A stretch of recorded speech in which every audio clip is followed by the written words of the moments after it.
আসসালামু আলাইকুম।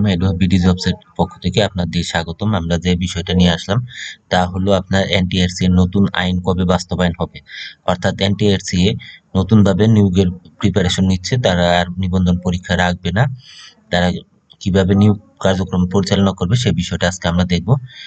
Public service কমিশনের পিএসসির আদলে নিয়োগ কার্যক্রম চালাতে চায় বেসরকারি শিক্ষক নিবন্ধন ও প্রত্যয়ন কর্তৃপক্ষ এনটিআরসি। এজন্য নতুন করে একটি আইন তৈরির উদ্যোগ নেওয়া হয়েছে। এই আইন বাস্তবায়ন হলে আর নিবন্ধন পরীক্ষা থাকবে না, সরাসরি নিয়োগ বিজ্ঞপ্তি প্রকাশ করে পিএসসির আদলে নিয়োগ কার্যক্রম চালাবে এনটিআরসি। সংশ্লিষ্ট সূত্র জানা গেছে, এনটিআরসির নতুন মতামতের জন্য জনপ্রশাসন মন্ত্রণালয়ে পাঠানো হয়েছে। জনপ্রশাসন মন্ত্রণালয় এটি যাচাই-বাছাই করছে। কোনো সংশোধন না থাকলে খসড়া আইন সংসদে পাঠানো হবে। পরবর্তীতে শিক্ষা মন্ত্রণালয় সম্পর্কিত সংসদীয় কমিটির সভায় এটি নিয়ে আলোচনা হবে।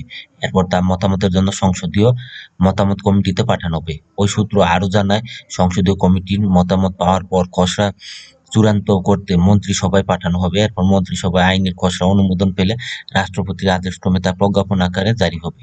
আইন হলে তখন আর আলাদা করে শিক্ষক নিবন্ধনের পরীক্ষা আয়োজন করবে না এনটিআরসি। এ বিষয়ে এনটিআরসি এর সচিব ওবায়দুর রহমান দ্য ডেইলি ক্যাম্পাসকে বলেন, নতুন আইন বাস্তবায়ন হলে আলাদা করে নিবন্ধন পরীক্ষা নেওয়া হবে না, তখন সরাসরি নিয়োগ বিজ্ঞপ্তি প্রকাশ করা হবে। এটি করতে পারলে সনদের মেয়াদ কিংবা বয়স নিয়ে আর কোনো সমস্যা থাকবে না। জানা গেছে, নতুন আইন বাস্তবায়ন হলে নিয়োগ বিজ্ঞপ্তি প্রকাশের দিন থেকে বয়স হিসাব করা হবে। অর্থাৎ কোনো প্রার্থীর বয়স 34 বছর 11 মাস হলেও তিনি আবেদন করতে পারবেন। নিয়োগ বিজ্ঞপ্তি প্রকাশের পর নিয়োগ কার্যক্রম সম্পন্ন করতে 4 বছর লাগলেও ওই প্রার্থী চাকরির সুপারিশ পাবেন।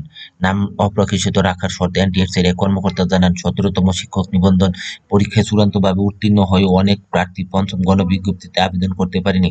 বিষয়টি নিয়ে অনেক আলোচনা সমালোচনা হয়েছে। এজন্য দ্রুত নতুন আইন কার্যকর করার চেষ্টা করা হচ্ছে। তিনি আরো বলেন, চলতি বছরের মধ্যে নতুন আইন হলে 19তম শিক্ষক নিবন্ধনে বিজ্ঞপ্তি প্রকাশ করা হবে না।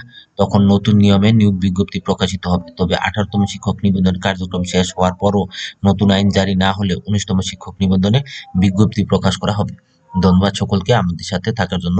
যারা এখনো আমাদের চ্যানেল নতুন, এরকম ভিডিও পাওয়ার জন্য আপনারা চ্যানেলকে লাইক করবেন, কমেন্ট করবেন এবং সাবস্ক্রাইব করে রাখবেন। ধন্যবাদ সকলকে আবারও।